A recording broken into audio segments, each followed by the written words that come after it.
السلام عليكم ورحمة الله وبركاته. النهاردة احنا هنتكلم عن أسرار النجاح الميل وورم كمشروع. لو استفدت من الفيديو ما تنسانيش من اللايك والاشتراك في القناة والشير، ويلا بينا نبدأ الفيديو.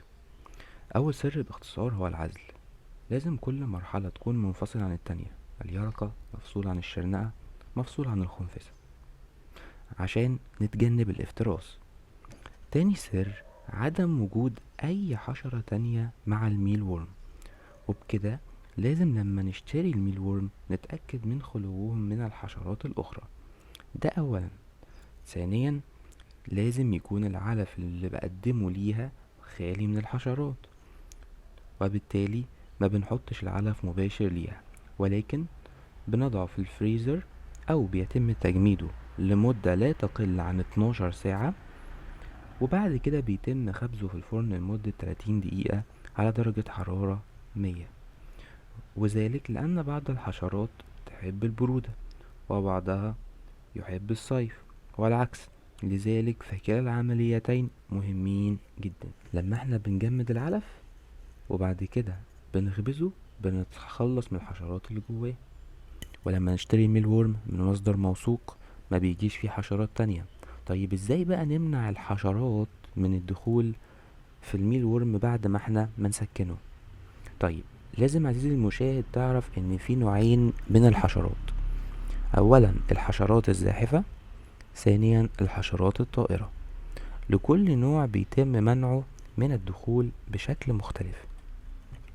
يتم منع الحشرات الزاحفة بدهن مادة الفازلين على اطراف المزرعة او الاناء اللي بحط فيه الميل وورم بتاعي، عشان الفازلين من المواد اللزجة التي لا تستطيع الحشرات الزاحفة اختراقها، وعندما تحاول حشرة أن تخترقها فإنها بتلزق وتموت.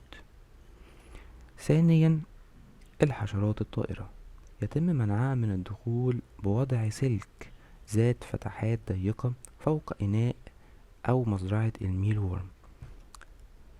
طيب يبقى يجب الحفاظ على العلف خالي من الحشرات، ولذلك يدهن أيضا بالفازلين ثم يتم غلقه جيدا أو وضع شبكة أو سلك ذات فتحات ضيقة فوق. يبقى زي ما بعمل في مزرعة الميل وورم زي ما هعمل في العلف أو في الإناء اللي أنا بحط فيه العلف وبخزنه فيه.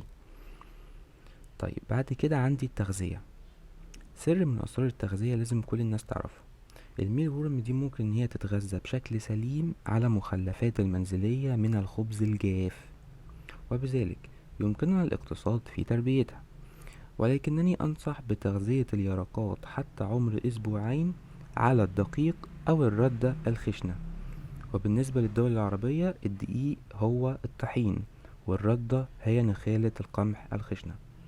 فتتغذى اليرقات لمدة أسبوعين على الطحين أو النخالة، ثم يمكن وضع بقايا الخبز الجاف ليها.